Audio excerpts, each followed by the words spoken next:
Hello, my friends. How are we doing? Tom, hello. Rosa, hello. My name is Keith. If you are new, I'm your meditation teacher here on this channel, Meditation Breaks. And on this channel, Riley. Hey, welcome, Janice. On this channel, we talk about a lot of different ways that we can meditate. Maybe you've tried meditation before. Awesome. It's becoming a lot more popular lately. Probably tried breathing meditation. It's pretty much the starting point, and we're going to do some of that today. So if you're brand new, don't worry. You don't need any sort of prerequisite knowledge to be here or experience. It doesn't matter. So we'll start with just an introduction to meditation, and then we'll do a little meditation together, a little breathing meditation, and then we'll get into our topic.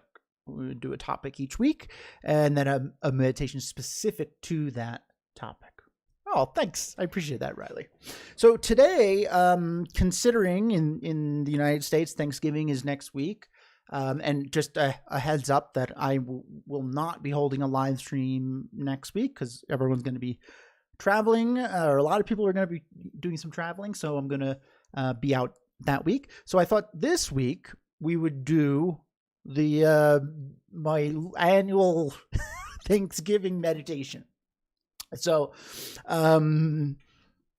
if you have been coming here for a while, you've definitely seen me do this meditation before, but it's one of my favorites to teach. I think it's really important. I don't think there's enough times that you can do it, because it is it's like a hidden way to just kind of view other people in a really positive light. So we're going to talk a lot about gratitude, giving thanks, appreciating all the things people do from us. And we're going to try to find gratitude in some places maybe that we hadn't thought about looking for it.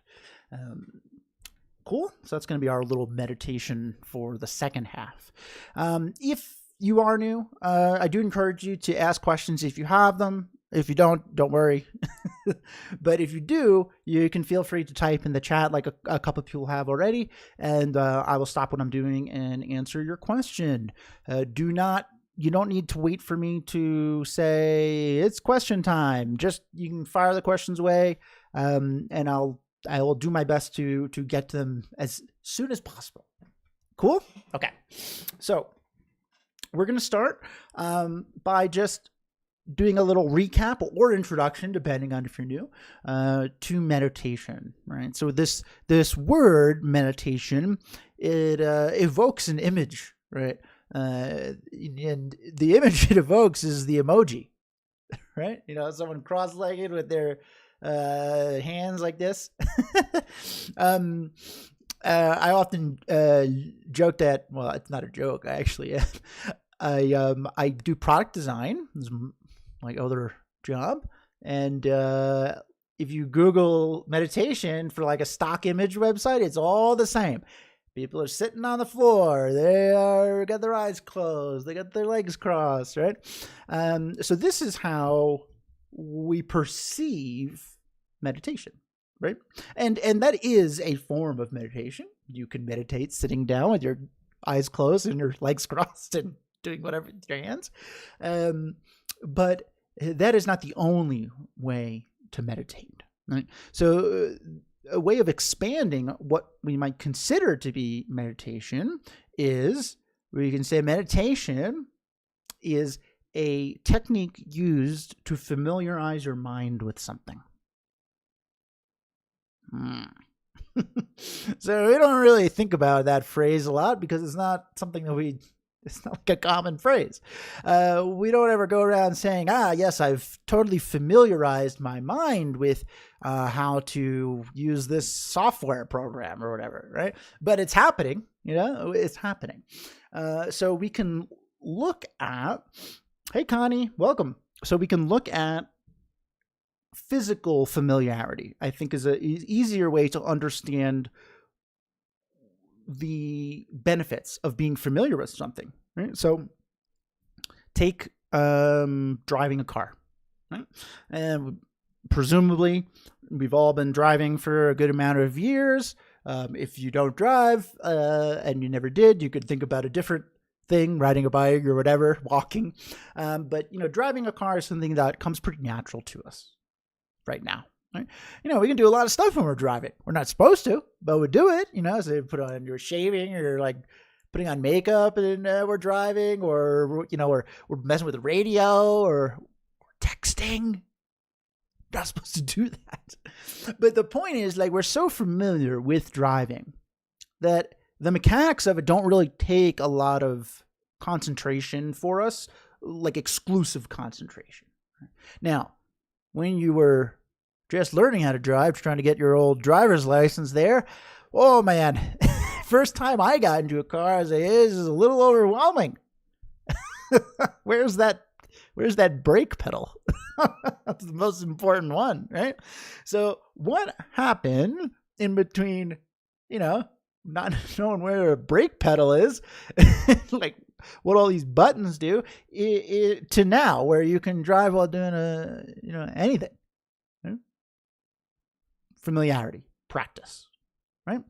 You've become so familiar with the mechanics of driving that driving is kind of like second nature to you.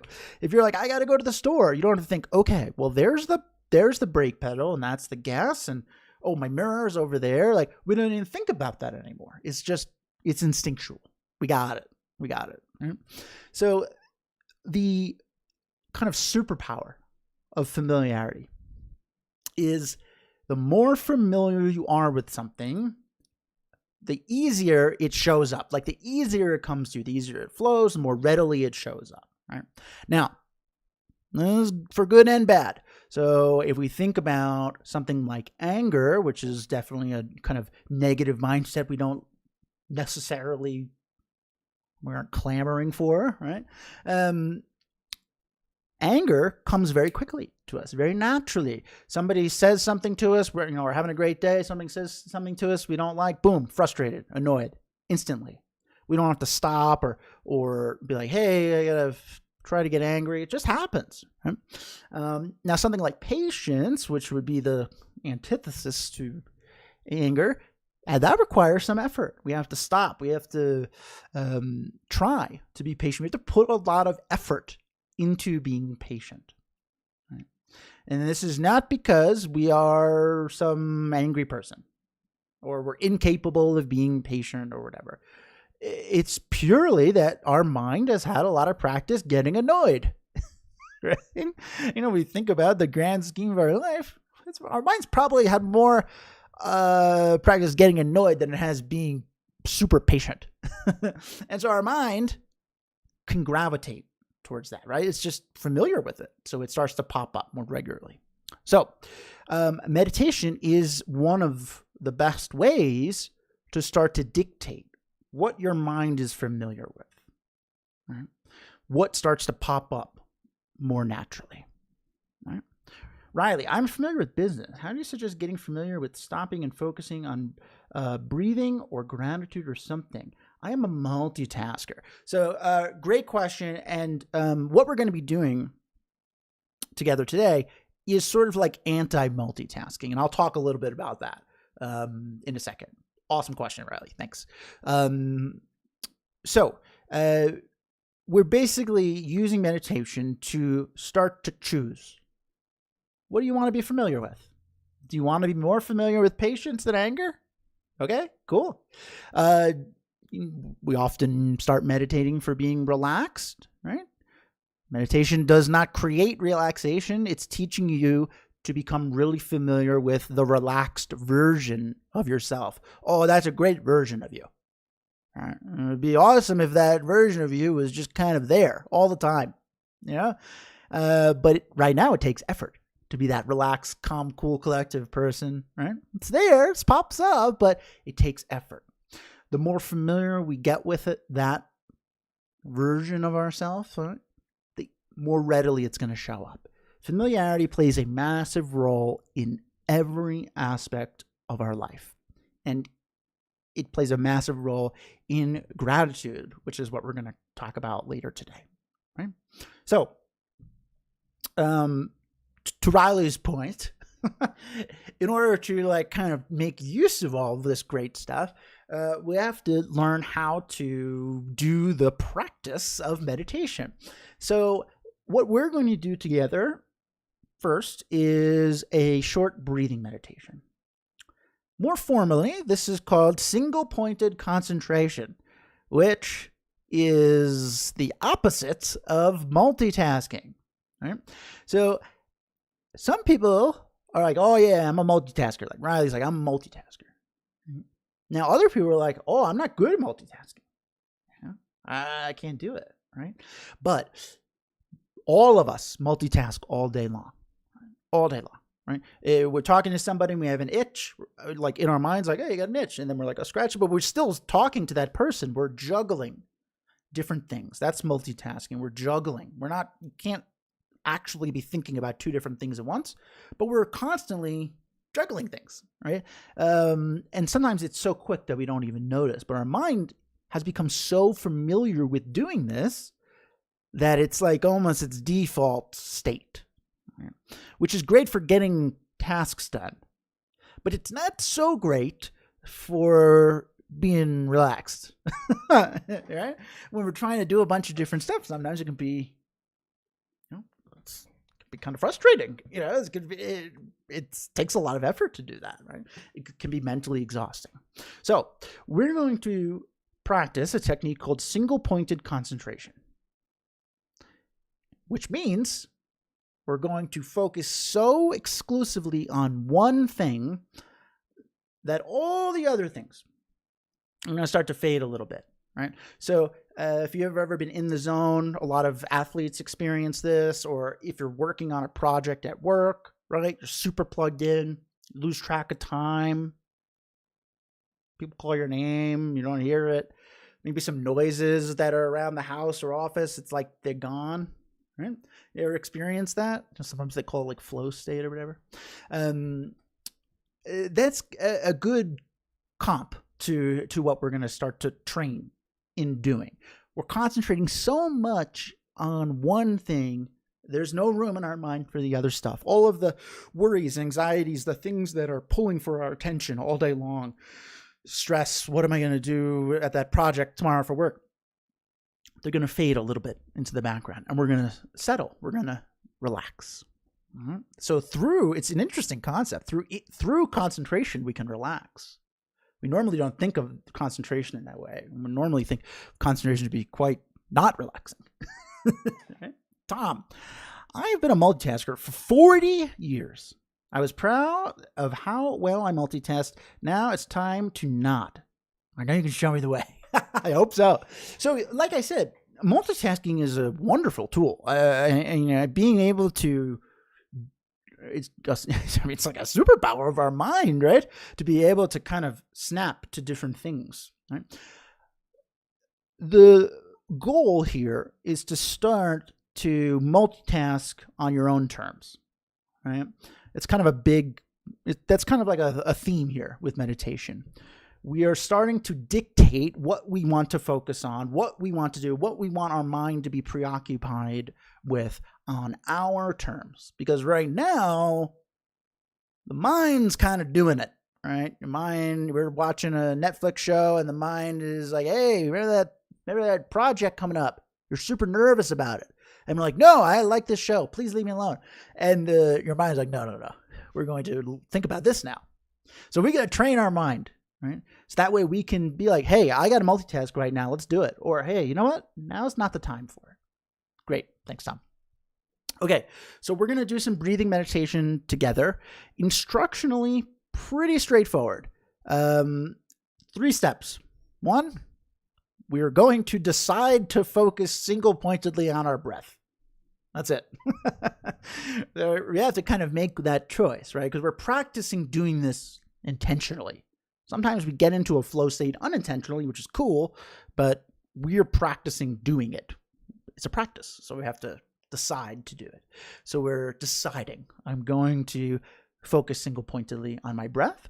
And then whenever you notice that your mind is kind of drifting a bit, you're thinking about something that happened earlier today or something coming up later, whenever you notice, doesn't matter what it is, whenever you notice, be like, oh, okay, not right now.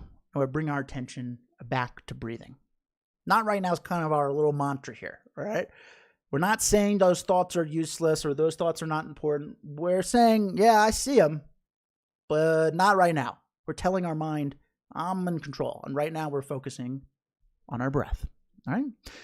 Choose to focus single pointedly on your breath. Notice when your attention has drifted, bring your attention back. That's the practice of meditation. That's training in having your mind focus on what you want to focus on. And it's the basis for all the things that we're going to do with meditation together. Cool? Okay. So, earlier I said that when we think about meditation, it's like always sitting on the floor cross-legged. Now, if you find that to be comfortable, or whatever, do that. That's great. But you do not have to do that. You can sit in a chair. You can lay down if you're, had a long day. Doesn't matter. There's no checklist of things that have to happen for you to meditate, which is kind of the beauty of meditation. You can use this in regardless of what your external situation is right now. So get relatively comfortable in a chair or a cushion or laying down or whatever. It doesn't matter. Just make sure you're nice and comfy, and you can go ahead and close your eyes. And I'm going to guide us through about a 5-minute breathing meditation.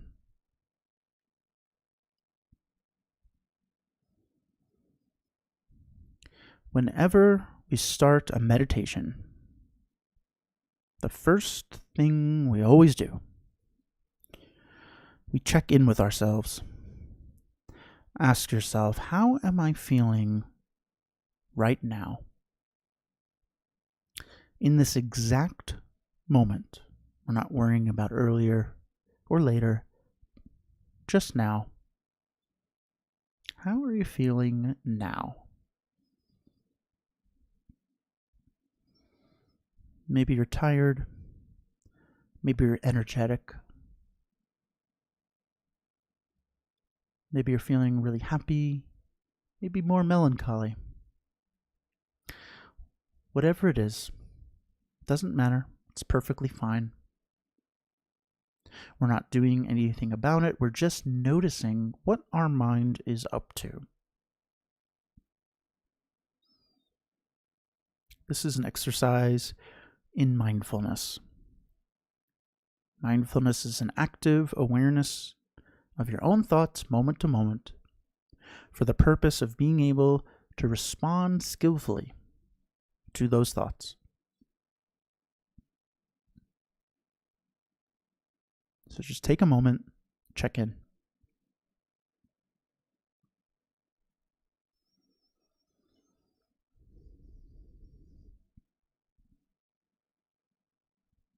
And having done that, you can now make a choice.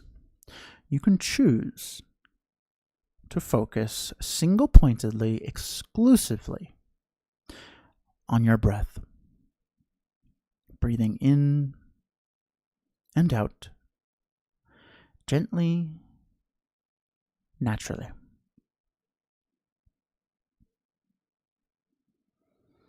You do not need to change anything about the way you breathe. There's no need to take big, deep inhales or forcefully exhale the air. Just breathe as you normally would, in and out. And allow yourself to relax a little bit into your chair or cushion.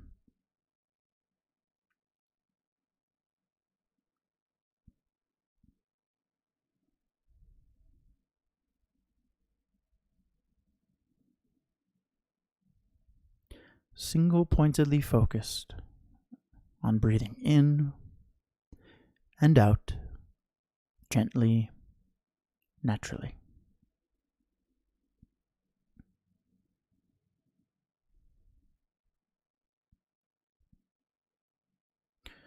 At some point, you will undoubtedly notice your mind wandering a bit. Maybe your mind is starting to think about something that happened earlier today.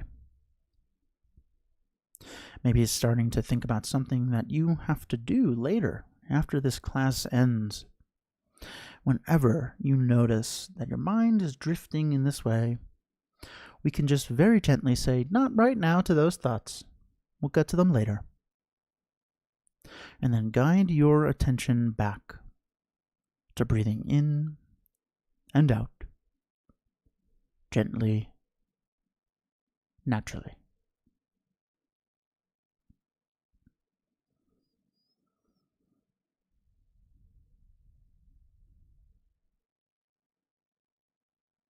Single-pointedly focused on each moment of each and every breath. Can you follow the air as it makes its entire journey from the atmosphere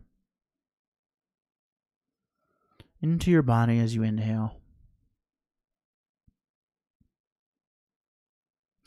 and then follow it out of your body back into the atmosphere every time you exhale? A moment by moment interest, fascination in breathing in and out, gently, naturally, as you begin to relax a little bit more into your chair or cushion.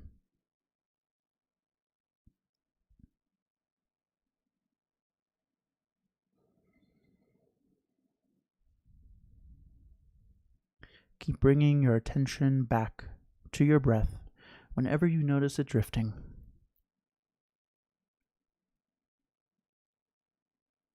This process of choosing to focus single-pointedly on your breath, noticing when your attention drifts, being able to guide it back. This is meditation. You are meditating right now. You are training your mind to relax, to be calm, to get familiar with peaceful you. You are teaching your mind to focus on what you want to focus on. And right now, the only thing you're focusing on is breathing in and breathing out, gently, naturally.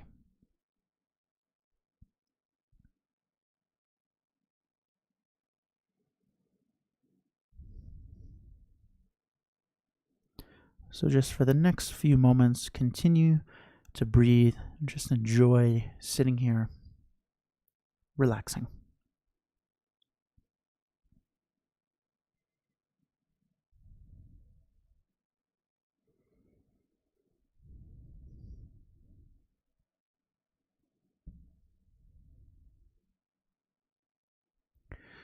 Okay, when you're ready, you can open your eyes.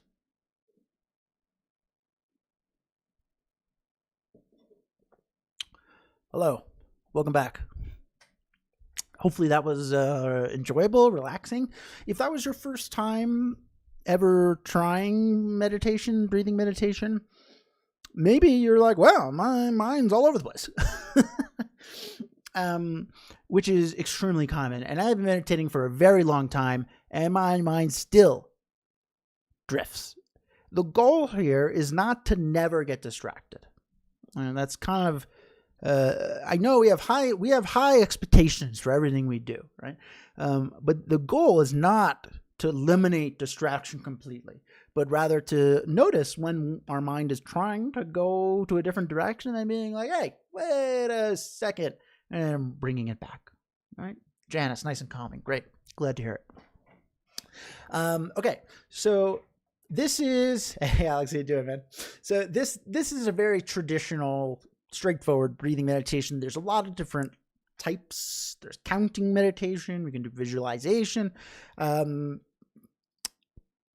I try to kind of cover a bunch here. So if you're new, the more you come, I think the more styles you'll see, and one of them will probably connect with you.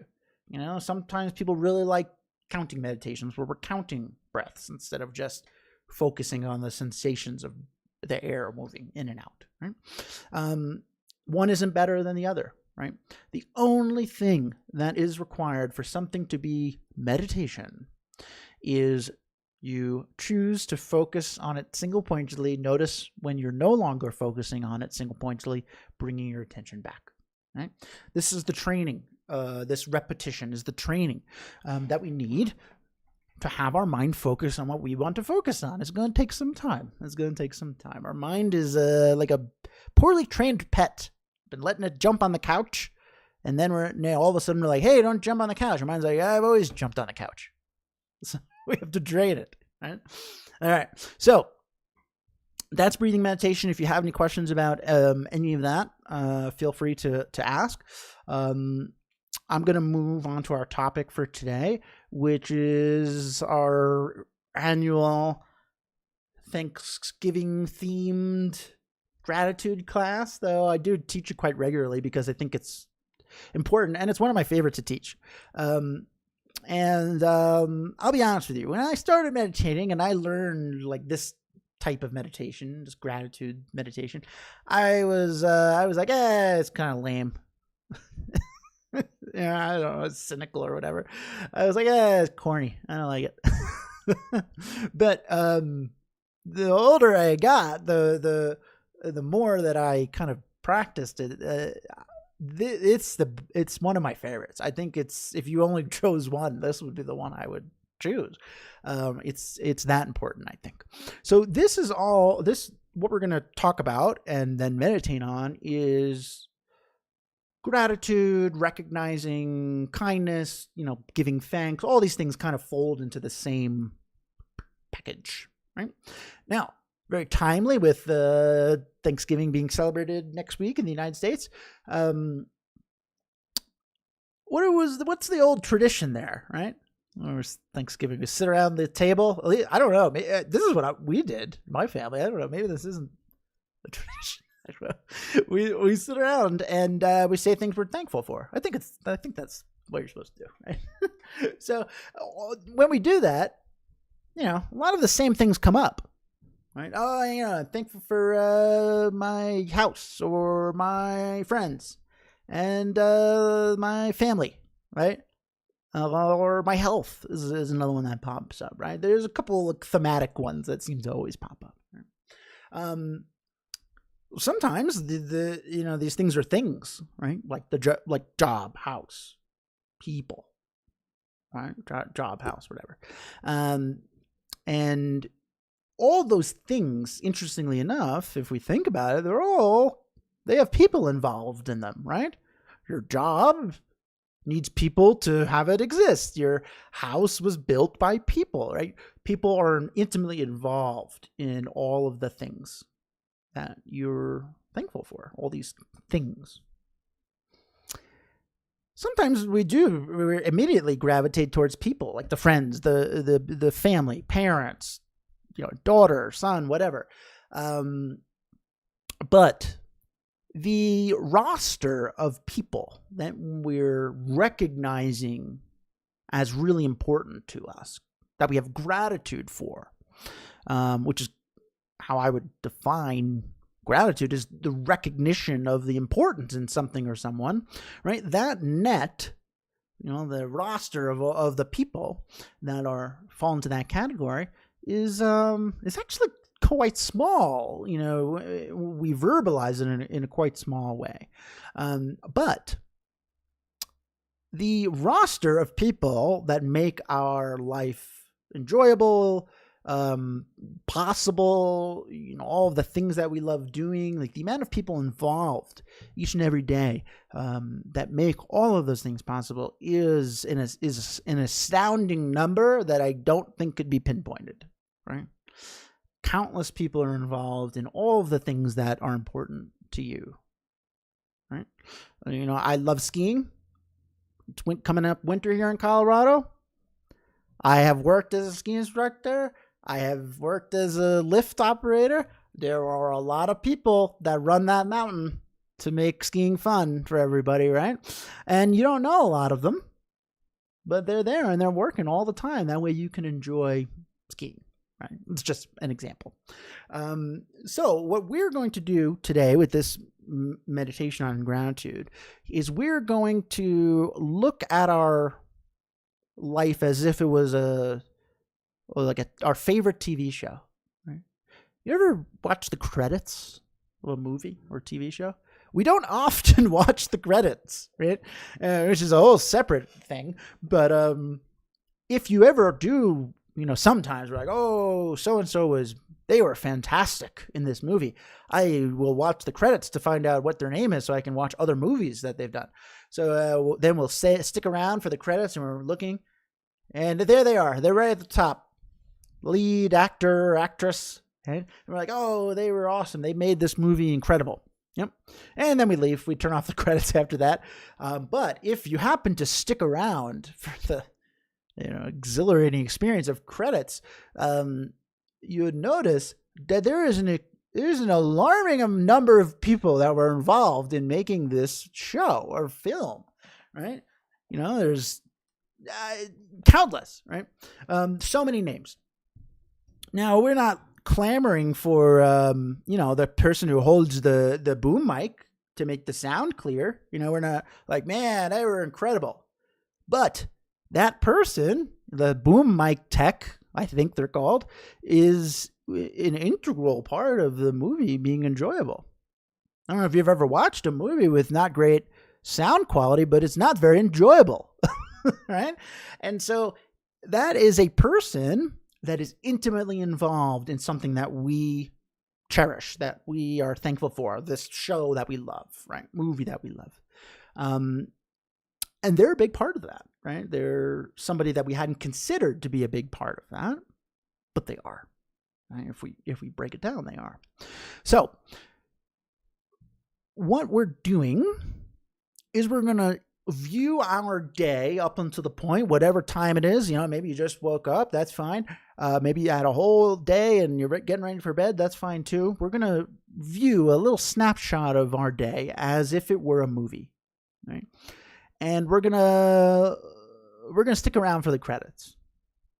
And we're going to think about what are some of the people that are down the list of the credits that contributed, that were vital to our day, and that maybe we hadn't really thought of before. We're going to try to look for gratitude in places that we hadn't thought to look.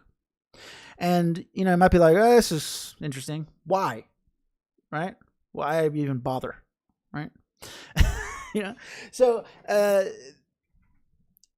this goes back to familiarity. Right? So the more familiar we are with this concept that there are countless people that are very intimately important to all of the things that we enjoy, right? The more familiar we are with that, what happens? The easier it is for that thought to surface. And then what happens? Right? Kindness, compassion, actual giving thanks, repaying kindness with kindness. Those things start as a thought, as a spark of a thought.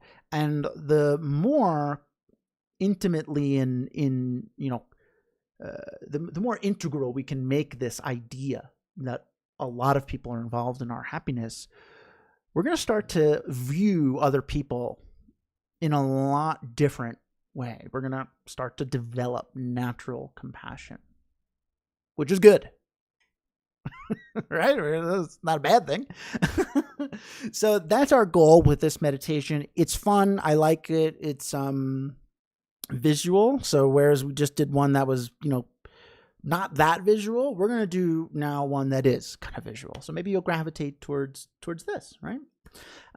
Okay. So the way that this is going to work is I will guide us through this meditation on gratitude, and you just kind of enjoy the ride, and then we can talk a little bit about afterwards why this is important, and in some ways you can practice this out in your life even when you're not meditating.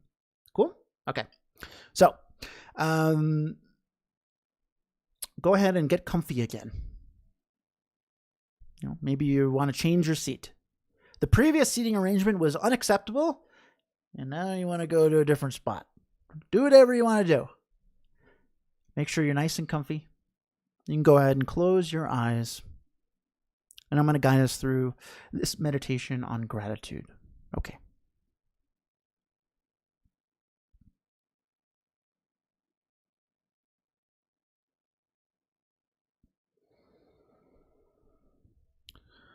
Let's just start by very briefly breathing in and out and focusing on our breath. Just to relax a little bit, settle in.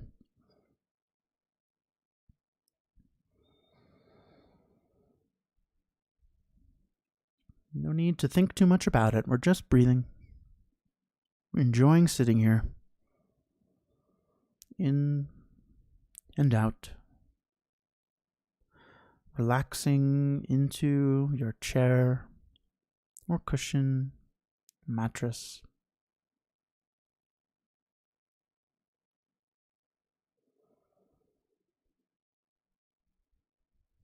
Smooth, gentle breathing in and out.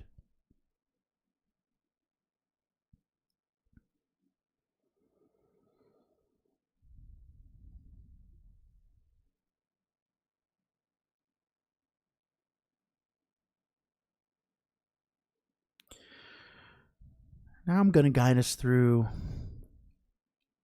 a meditation on recognizing the importance of other people in our lives. People that maybe we hadn't thought were very important.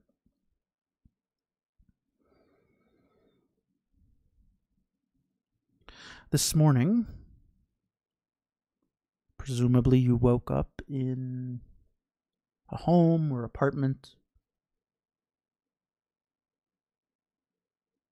some sort of place that you call home.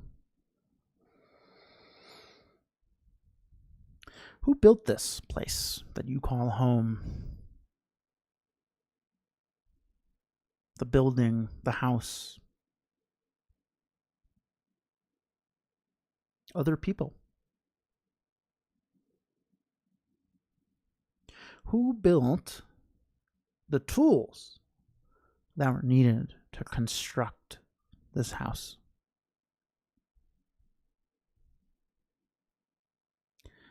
Other people still.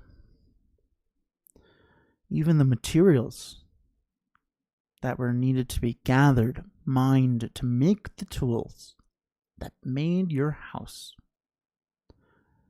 Countless other people involved in that process. All of these individuals you've likely never met, and yet each one intimately involved in creating this place that you call home, the safe space where you can rest and relax. How kind of them to do that.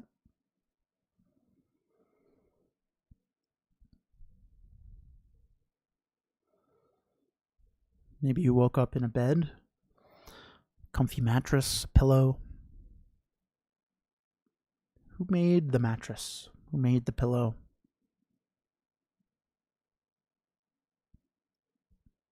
Other people. Countless others involved in making items so that you can wake up feeling rested and make the most out of each and every day of your life. People that you've never met, that have had such a huge impact on your happiness.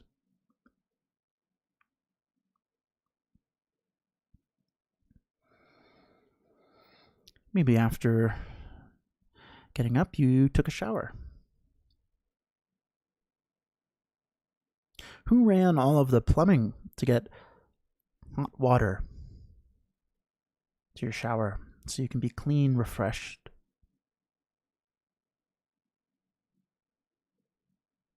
Somebody invented a way for you to change the temperature of the water with a simple flick of the wrist, quick push with your finger.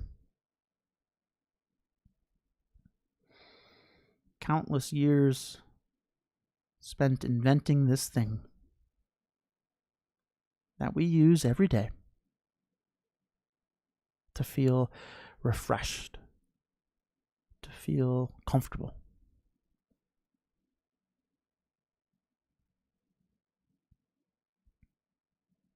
Maybe after showering, you had some breakfast.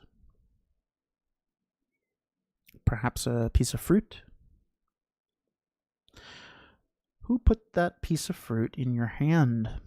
Think of all the people involved in making that a possibility. Someone planted the seed, tended to the crop, selected only the best produce. And then someone took that produce and packaged it into packaging created by somebody else to maintain the freshness of the fruit. And then that packaged fruit was put into a truck, driven by someone extremely long distances away from their family for many, many days, to deliver the packaged fruit to a grocery store near you. A grocery store painstakingly organized by countless individuals, laid out in a way that you can enter, find the exact piece of fruit that you want, and then go about your day. An astounding number of people, a countless number of people, made it possible for you to eat that piece of fruit.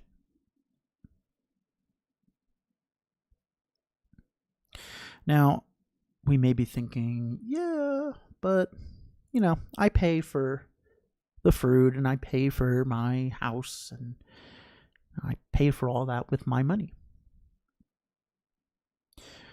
Where did you get that money? From your job? Somebody hired you over countless other candidates. You were selected. How kind of them to take a chance on you. We might argue that, I was the best candidate. That's why I got the job. That gets me the money to buy the fruit. Who taught you the skills that you need to be the best candidate? Who taught you how to read, how to write, how to dress yourself, how to present yourself well in public, how to write a resume? None of these things were we born with. They were taught to us by our parents, friends, family, guardians, even TV, pop culture. Countless people responsible for giving us the skills to make us the best candidate to get the job that allows us to buy breakfast and eat it in our home.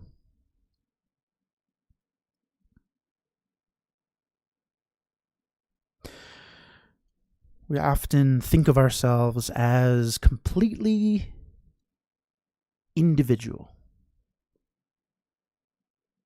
completely independent. But really, we need each other. We are interdependent. If you were to give back everything that somebody else had a hand in helping give you, you would have nothing. at all. Our clothes were given to us when we were born. Even our body, our parents were a necessary part of that.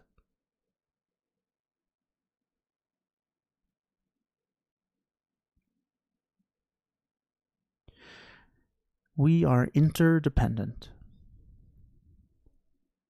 We need everyone. And so, in times like Thanksgiving, when we're thinking about who we're grateful for, what we're grateful for,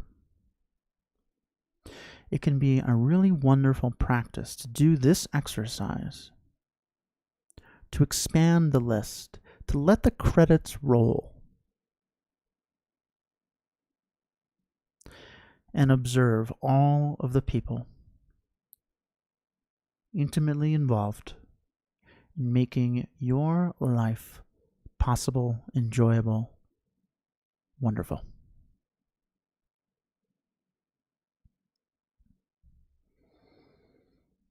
So just for the next few moments, think about something that happened today. Something you did, maybe getting a cup of coffee. Think about all the people involved in making that happen.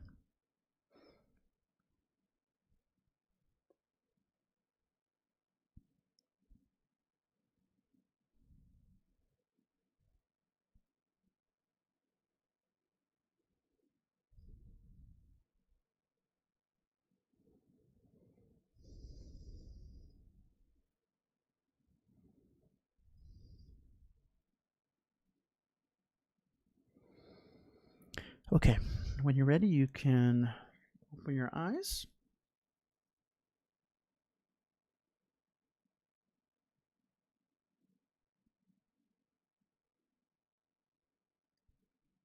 Hello. So this is a very different type of meditation, right? But it is meditation. We are choosing to focus on something. In this case, we're choosing to focus on this kind of thought exercise, right? And then, probably sometimes you were like, mine's like, oh yeah, dinner or whatever. Yeah. We'll be like, hey, not right now. I'm doing this thing with Keith. It's meditation, right? It's the same thing. So this is one of my favorite meditations. I think it's really beautiful and it's very interesting. It's definitely something that I hadn't really thought about until I learned it. It's like intellectually I know these things, right? Intellectually I know there were a lot of people involved in building the house or whatever, right? But at like a deep level, I don't like appreciate it enough in a way, right? Carol, you got me to remember some of my college teachers. Yeah, right. Like here are individuals that played a big role in your life, and we haven't thought about them for a while, and even people that we hadn't ever considered, right? So one of the things that I love about this particular meditation, it is wildly good to do when you are not meditating. No one's expecting you to sit down and meditate, for the vast majority of the day. Right? We have things to do. So we have to find clever ways of bringing meditation into our lives. And this is a great one. At the end, I use the example of getting a cup of coffee, right? Maybe the next time you get a cup of coffee from Starbucks or whatever, we can think, how many people, who is involved in putting this cup of coffee in my hand? And then the most immediate is the barista or, person, making the coffee for you, but somebody made the machines that help with that, and the cups, and all intelligently designed so you don't spill all over yourself, right? There's a lot of people involved in making drinking that cup of coffee a wonderful experience for you, and there's no limit to the amount of gratitude that we can give, and this is the first step towards making, towards having kindness and gratitude and compassion start to pop up more regularly. That's our goal, right? With anything we're training using meditation for, our goal is to become so familiar with them that we don't have to try as hard for it to show up. right? And so this is us training to have natural feelings of compassion and gratitude show up without as much effort to a vast number of people. Cool? Janice, a reminder of all the things to be grateful for who may not consider all the time. Those who build the houses. Yeah, it's kind of fascinating. Everything. Like, I challenge you to find something that someone else has not had an intimate like role in making, like that you use, right?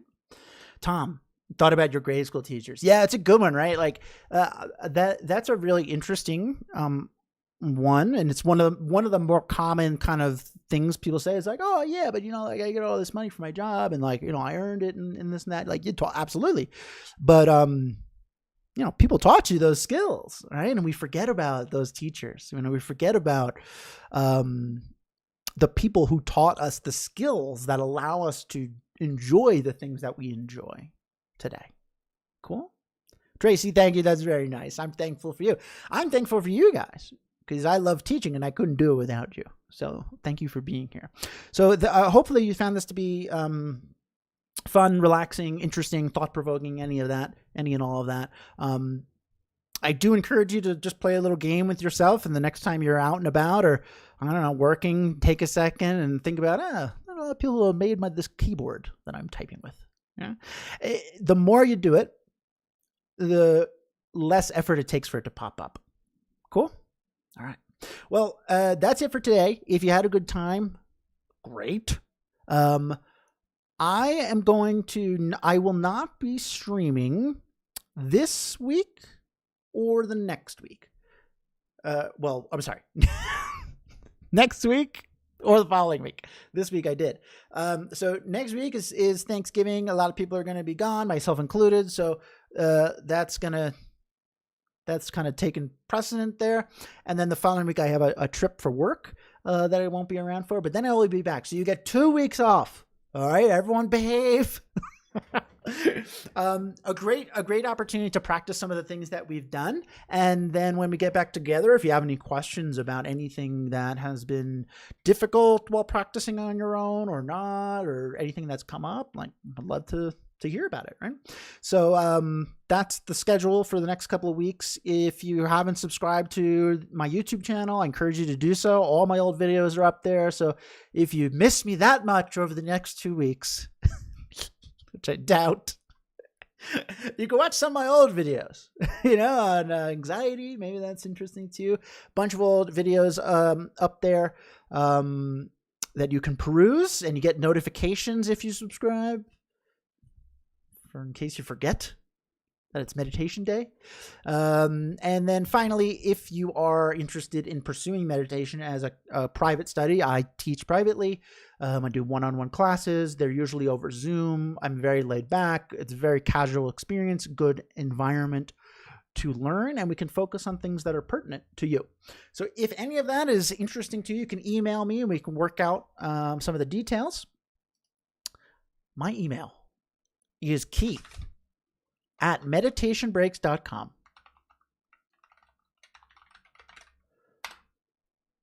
Blanche, thank you for subscribing. I appreciate that. It means a lot to me. Thank you. That's my email. Email me any questions you have on meditation, or if you want to do a one-on-one or you just want to say hi, go for it. Let me just catch up. Got a lot of stuff here that I've missed. Riley, I'm glad you enjoyed it. Thanks, Janice. Connie, thank you for being here. I'm glad you had a good experience. Rose, a gratitude should be taught in kindergarten. Yeah, this is a really interesting one. It's something that, like, again, I think intellectually we all know. You're like, yeah, I know a lot of people built my house. We know that intellectually, but we don't think about it that much and what that means. Yeah, I wonder what it would be a cool thing to teach earlier on. Absolutely. Tom, let the credits roll. Oh, you like that? All right. Copyright that one. That was a good one. Thanks. I appreciate it. I hope you have a good holiday. I hope everyone has a great holiday. If you're celebrating Thanksgiving, have a wonderful holiday with your friends and your family. And I do really appreciate all of you taking time each week to be here. It means a great deal to me, and it's very fun. So thank you. And I will see you all in 2 weeks' time. Okay? All right. Take care.